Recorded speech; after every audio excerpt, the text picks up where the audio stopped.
Hello everyone, Risky Toothpick here, back again with some more Alone in the Dark as Emily here. And today we're going to go check out the corner store. Also, we've seen a lot of this before. We'll look at the talisman. Apparently there's 3 numbers on there, 358. And they'll come in handy. Oh yeah, the roaches. This would be like the worst place to live. Like if you're like going crazy and like, oh, just come to the bayou where there's roaches and rats just walking around everywhere. I'm gonna be pissed. Like, I would be angry. Alright. What I want to do here, I want to watch this guy. Where does he go? Does he just walk away? Because we know there's a guy here at the corner. Yeah, we can see his hand, actually. Like, I'm guessing that's the guy that destroys the wall.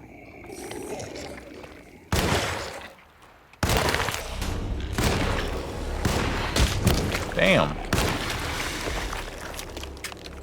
Okay, he's still here, though.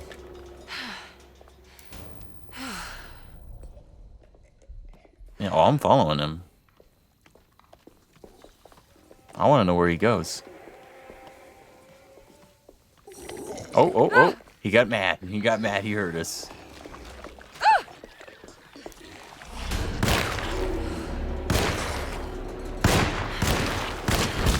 My God, they really can take it, though. Run.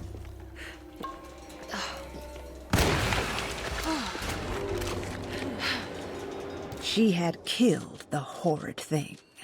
But what was it? And would there be more? Ooh, the horrid thing. What the hell was that thing? Let's drink a little bit more. I kind of wanted to follow him. Maybe we can do that later on. Maybe we can sneak around.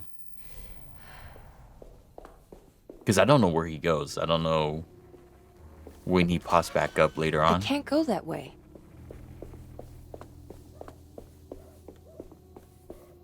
This can't be. What can be, lady? Like that you're in the French Quarters?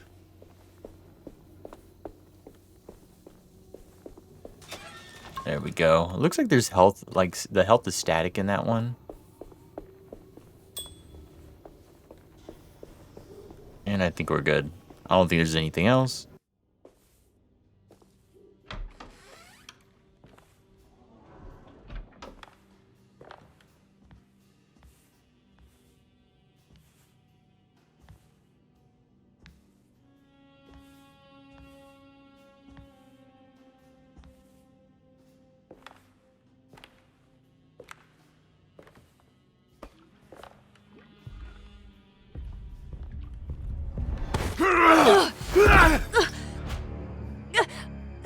Emily? Is that you? Baptiste? How'd you get here? I was back at Derceto. Looking for my Uncle Jeremy? Jeremy's your uncle. I didn't know. Why would you? You're still working at Derceto? Yeah, both me and Lotta stuck around. We're real orderlies now. You remember my sister Lotta, don't you? What happened, Baptiste? How are we here? You know about the dark man haunting your uncle? I'm familiar with his mental state.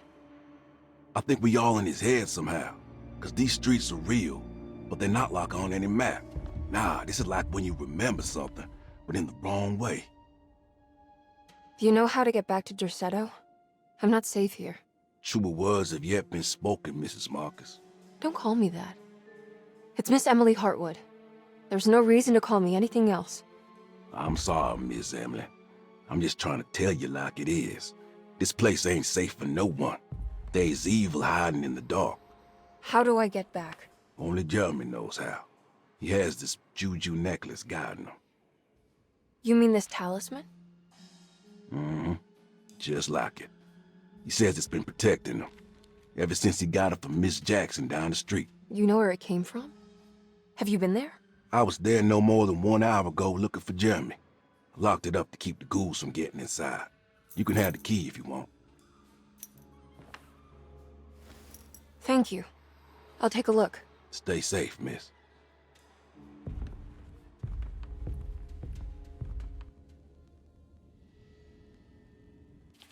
All right, so we have Batiste's keys.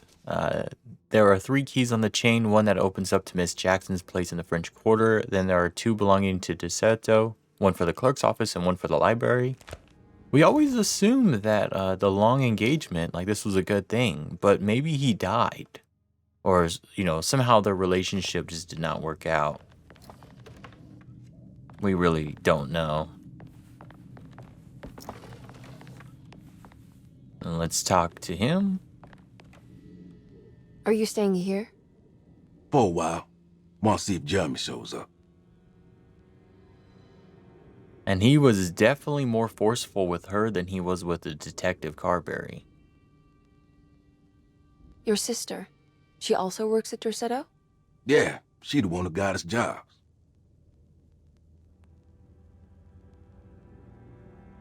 Be careful, okay? You said it, miss. Alright, so nothing too crazy there. The bottle's still broken. And don't see anything of value, so let's keep on moving.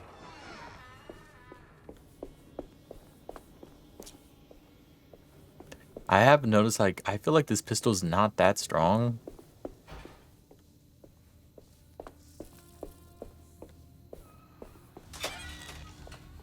Nothing there. That's right, give me that pipe. I'm gonna beat this guy. This? Damn.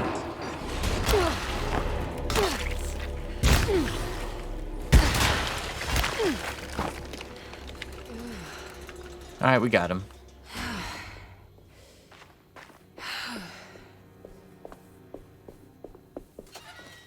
Come on, give me something good. I need some, like, pistol rounds or something.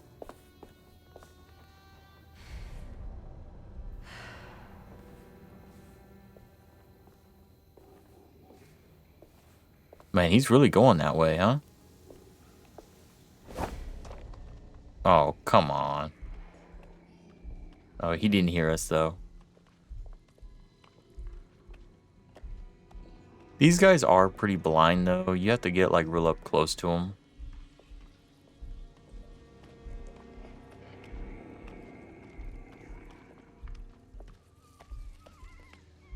Like, it's actually probably better not to, attack the guy. It's probably better just to hide and wait for him. Except when he comes back. Yeah.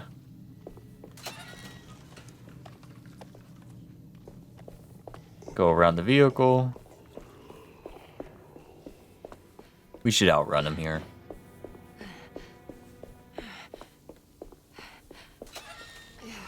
Oh, wait on that. A hatchet, that's better weapon. I can't go that way. Oh, he actually, like, we confused him or something. Oh, he's coming very slowly.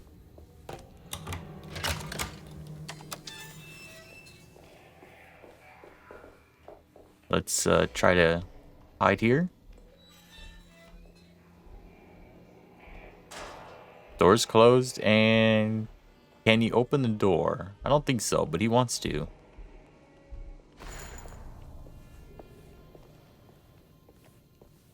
Alright, we know what's going to happen here. Molotovs are really good, by the way.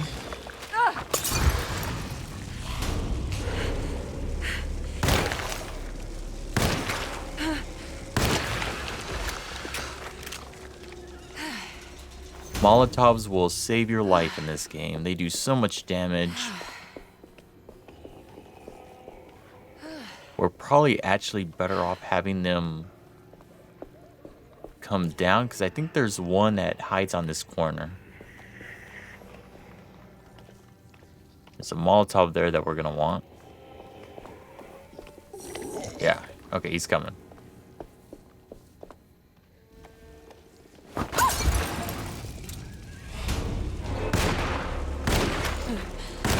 Might have missed that first shot.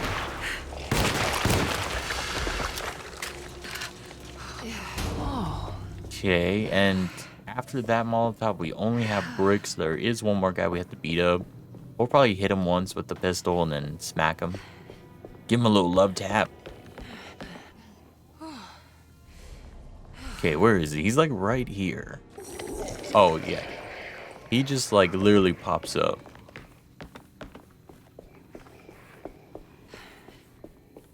Ooh, pistol rounds. Don't mind if I do.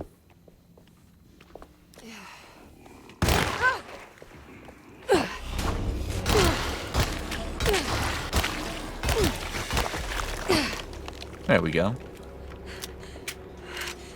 This is an easy way to save a couple rounds.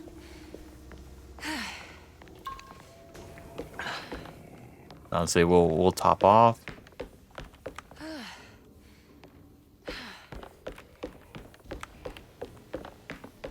Still can hear some monsters, but oh, okay. There's another Molotov there. Scoping him out. You might be able to like just run up here and avoid him. Maybe. This must be Miss Jackson's place. Let's see if we can find out more about Jeremy's talisman. Emily found this waking dream disturbingly persuasive. If this was Jeremy's world, what did that mean? Was the Hartwood family suffering a literal curse?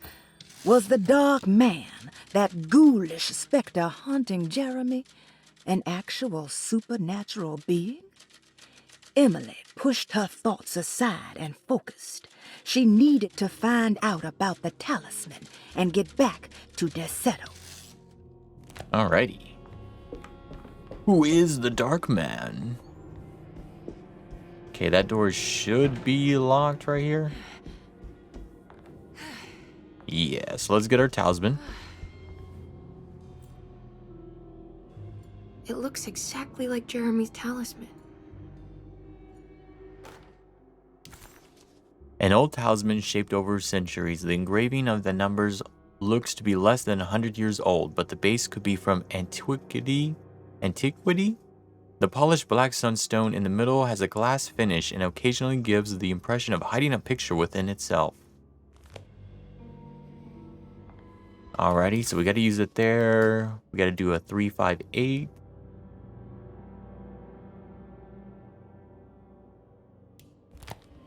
I think it's meant to hold the talisman.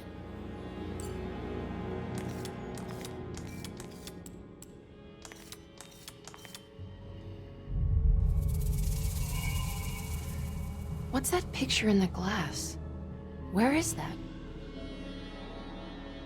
It's taking us back to the real world. With that, the door opens, and we are good to keep on moving. Trophy bug. That is a trophy. My goodness. Especially out here in Florida. That's like the ghost of the swamp. Good to see you again, Miss Hartwood. Mrs. Thompson told me you were here. She also alerted me that you brought a detective with you. I'm very curious to hear what this is all about. You don't remember me, do you, Miss Hartwood? We met at your family's house in the Garden District, when your uncle was about to be admitted under my care. No, I remember. Sorry. I'm not really feeling well. Oh, well, in that case, have a seat. Let me make you a drink. I don't seem to have made much of an impression on you. On the other hand, I can vividly recall you and your parents. Because of our cheerful disposition, I'm sure. You are far too intelligent to think that. You come from a joyless family, Miss Hartwood. The only amusement I took from my visit was discovering that the young lady's drink was an old-fashioned. Very astute. Is that supposed to make you seem attentive or intelligent? Whatever you prefer. Are you ready to tell me why you are here, Miss Hartwood? And why you brought a detective? I received a letter from my uncle. He seemed certain that he was in danger here. If I find out you're treating him badly, I'll be taking him back with me to New Orleans. Really? Is he going to live with you in your tiny garçonniere? That would be a spectacular way to ratify your spinsterhood. Because you are well aware that your father would never let him back in his house. No, I have it. Maybe you can bring him back up north. You've been wanting to move back for quite a few years, haven't you? You always preferred your mother's side of the family. Jeremy is free to leave with you. I won't object. However, there is one problem, as you might have learned. He is, in fact, missing. Do you know where he could have gone? No, I'm afraid I don't. I have my staff looking for him. I'm sure he will show up eventually, especially if he learns that you are here. He is quite fond of you. What can you tell me about his condition? I never heard a proper diagnosis. What is your medical opinion of him? Well, let me think. He is an anxious man, depressed, even. He suffers from a perceived lack of order in his inner and outer life. He constantly complains about events not presenting themselves according to their divine nature. And the Dark Man? Hard to tell if it was ever anything specific. Jeremy uses the Dark Man as a psychological scapegoat to avoid facing the truth that he is in any way at fault. You don't think there can be any truth to the Dark Man's supernatural existence? Why would you ask that? Can we ever be sure? If the Dark Man is some sort of evil presence that is in possession of Jeremy? Well, I assure you, any evidence that you experience supporting that claim is purely delusional. Don't get caught up in mass hysteria, Miss Hartwood. You wouldn't want to take your uncle's place in this hospital, would you? I'll be leaving now, Doctor. I need to keep looking for my uncle. Do so, Miss Hartwood. I'll let you know if he shows up.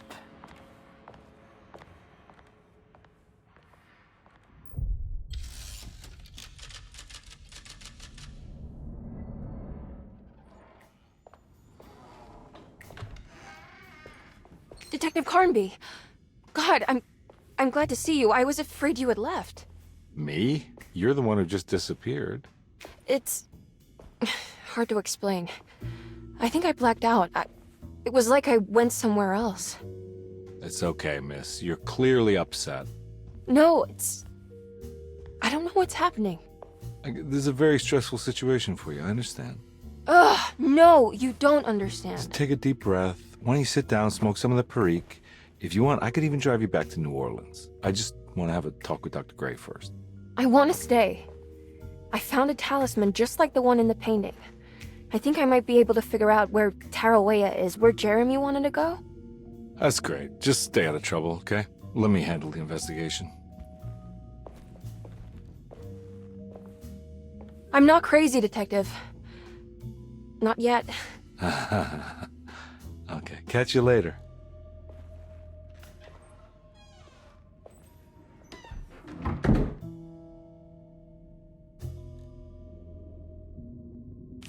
There we go. I don't know if it's just me, but that If a doctor... talisman like this can open up doors between the French Quarter and Derceto, then maybe Jeremy is hiding in some strange other world. Like Tarawea, the place he mentioned in the book. No matter where he is, it's clear that my search won't be limited to Derceto. But yeah, that doctor seemed to be a little bit more rude to her than he was with the detective. But I could be wrong, but it just kind of feels like that. I don't know if there's any importance, but I'm going to hit every bell. Repairing the boiler. Saw your notice in the boiler room. You should know Mr. Chance won't be coming back. I got no business being in there myself, but you can take a valve from the wine cellar if you want to try to stop the steam pouring out. Be careful. Pretty simple. Room key 6. Staff and patient directory. Dr. Elmore Lee Gray is Derceto's chief doctor. Accounting and all administrative work is handled by me, Paul Waits. Magdalena Thompson, or Mags, is responsible for the household. Jean-Baptiste and Charlotte Tabois are responsible for keeping the guests' medical regimens in check. Finally, Jack Chance is our gardener, who can occasionally be seen in the conservatory, but is for the most part busy outside. There are currently 6 guests at Derceto. Malcolm McCarthy and Ruth Tallant reside on the first floor. Jeremy Hartwood, Elisabetta Perosi, Grace Saunders, and of course Cassandra Beauregard live on the second floor. Alrighty, and I have yet to meet Jack Chance and Paul Waits, the administrative clerk and the gardener. I don't know where they're at, but hopefully we'll figure out what happened to them. Broken plates. Paul, you're right about the plates on the boiler and the clock. They have been sabotaged, and I think I know who did it. They have something to do with Jeremy's episodes and how he seems to disappear at night. Right now, it's important that you keep an eye out for any of the pieces. I want to find out if I can repair the plates. Let me know if you find any of them. Lottie. Tell Lottie to take a look at the well in the kitchen garden. Pretty simple. Investigate the well in the kitchen garden. We already looked in there. We already know that there's a piece in there. Patient files. So in here you have each patient. We'll definitely go through them. It is kind of a time-consuming thing, but it just gives you some basic information. If you watched my first playthrough, we already went through them all again, but we'll do it here as well. Cassandra Beauregard, the beloved author. Very exciting, isn't it? What do you want to put down for reason for admission? What her agent told us. Cassandra suffers from writer's block and needs to finish her moving picture script before the end of June. Mr. Chardot suggests Cassandra's heavy use of barbiturates is holding her back and risks ruining her career. And how should we summarize her personal history? Let's keep it short. Cassandra Beauregard is a beloved crime author who managed to pull herself out of poverty and into stardom. 5 years ago, she tried killing herself by jumping off a balcony. The incident left her a cripple, and now relies heavily on her wheelchair. And for diagnostic impressions? Cassandra suffers chronic back pain following her suicide attempt. She self-administers morphine to keep herself ambulant, but has become addicted, and the desired effect is now lost. The drug abuse clouds her mind, and she is unable to focus on real life. To save herself from this insight, she instead makes up stories to fill out the gaps in her own thought process, resembling the Korsakoff syndrome. Oh, bravo, Doctor. How will you treat her? First of all, she needs to be weaned from her drug addiction, and hopefully it will resolve her compulsive lying. Then look into permanently numbing her pain in her back through surgery. Finally, deal with her suicidal thoughts. Fantastic. With such a short time before June, I really hope she gets better soon. We will do what we can. Alright, now we got Grace. Grace Saunders, 11 years old. Reason for admission? The mother insists on strict supervision by a proper gentleman to avoid further perversion of Grace's adolescence. Personal history? Grace's family possesses modest wealth and status. Her childhood seems ordinary, spending most of her time with private teachers and family friends. Grace's father recently passed away, leaving her mother the sole caregiver. And diagnostic impressions? Grace has trouble dealing with her father's death. She is willingly suppressing her feelings on the matter and isn't properly acknowledging the trauma she suffered. Any planned treatment? Grace needs nothing out of the ordinary. She simply needs parental guidance. Eventually, we can work on her feelings toward her father. Thank you, Doctor. I'll finish the paperwork and get her installed. Malcolm McCarthy, 54 years of age. Reason for admission? McCarthy admitted himself to Derceto, stating simply that he needs some damn rest. And personal history? McCarthy claims he used to work as a lawyer in Baton Rouge, but says he can't go into details because of some legal dispute. His background remains largely a mystery, except for the occasional clue that he drops in conversation. Huh. And diagnostic impressions? McCarthy is an anxious man and an alcoholic. He often tells half-truths due to some deep-seated inability to trust other people. And how will you treat that? McCarthy will take some time to open up. Spending time with Jack's dog or the child should be good for him. Their harmless nature will help build his sense of trust. Thank you, Doctor. Elisabetta Perosi, 33 years old? What should I put down as reason for admission? Well, Perosi broke into Derceto and was found wandering the grand parlor. She was confused and suffered partial amnesia. She insisted she belonged here and offered to pay for her stay. Right.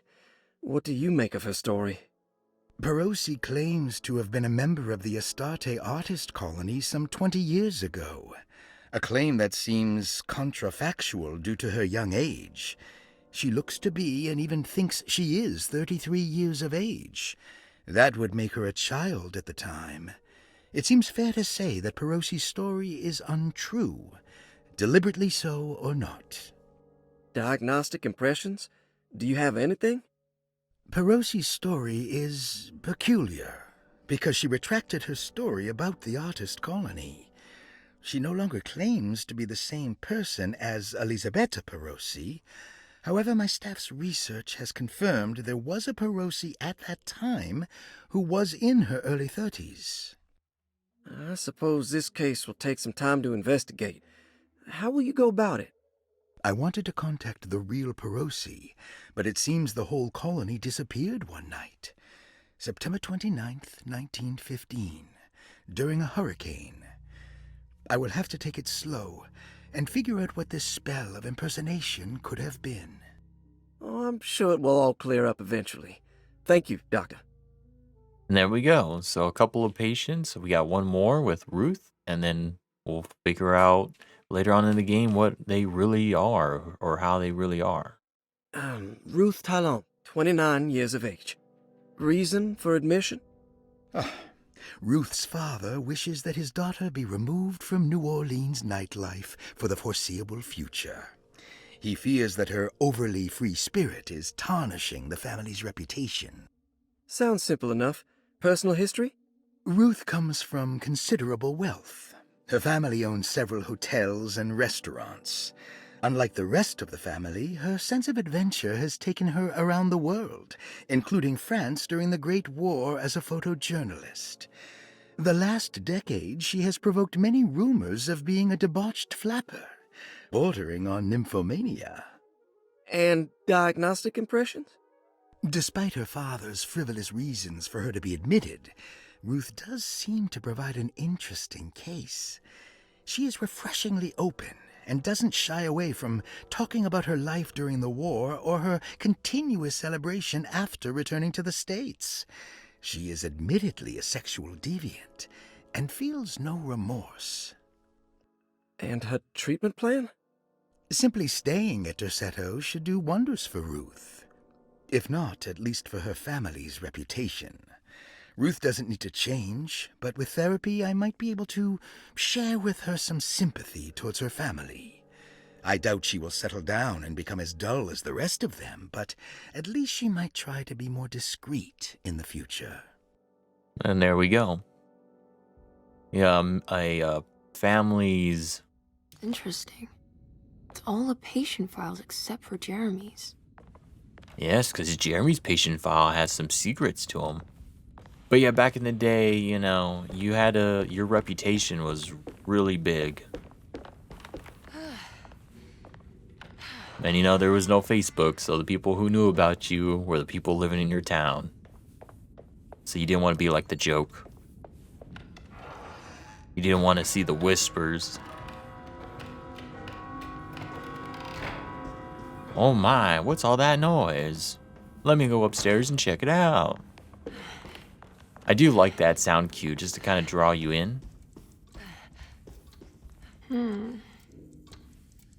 Despite making a fool of herself in front of Dr. Gray and Detective Conby, Emily felt surprisingly invigorated. She felt absolutely sure that it was her manipulation of the talisman that had brought her back to Derceto. Jeremy mentioned 2 items in his commonplace book that somehow connected him to 2 more dreams, or whatever they should be called. If Jeremy had 2 more worlds open to him, then maybe he would hide there if he was scared. Or maybe he found a way to Tarawea, the place Jeremy so desperately wanted to visit. Excited to follow up on her clues, Emily set out to find the old clock and the boiler. Alrighty. Go check out the What's clock. that stain? Looks like some kind of rot. Oh, why is there a rot? That looks like a tree. This must be the clock mentioned in the commonplace book. This looks like the thing that held the talisman in the French Quarter, but it's broken and missing some pieces. The old clock was an intricate machine with eccentric astronomic motifs, but nothing appeared particularly unusual to Emily. But then she discovered a large decorative plate that reminded her of Miss Jackson's ritual bench, where she had configured the talisman to open the door back to Derceto. The clock's plate had unfortunately been sabotaged, but if she could piece the plate back together, she figured she would be able to repeat the procedure and maybe open up to another world. There we go. But we're going to stop here today. Make sure to like, comment, subscribe. Check out the links below. Next time we will investigate these rooms up ahead. And I think we're getting pretty close to getting that shotgun. So we're going to have a little bit of firepower pretty soon, which would be really nice. But anyways, hope you enjoyed, and I'll see y'all next time.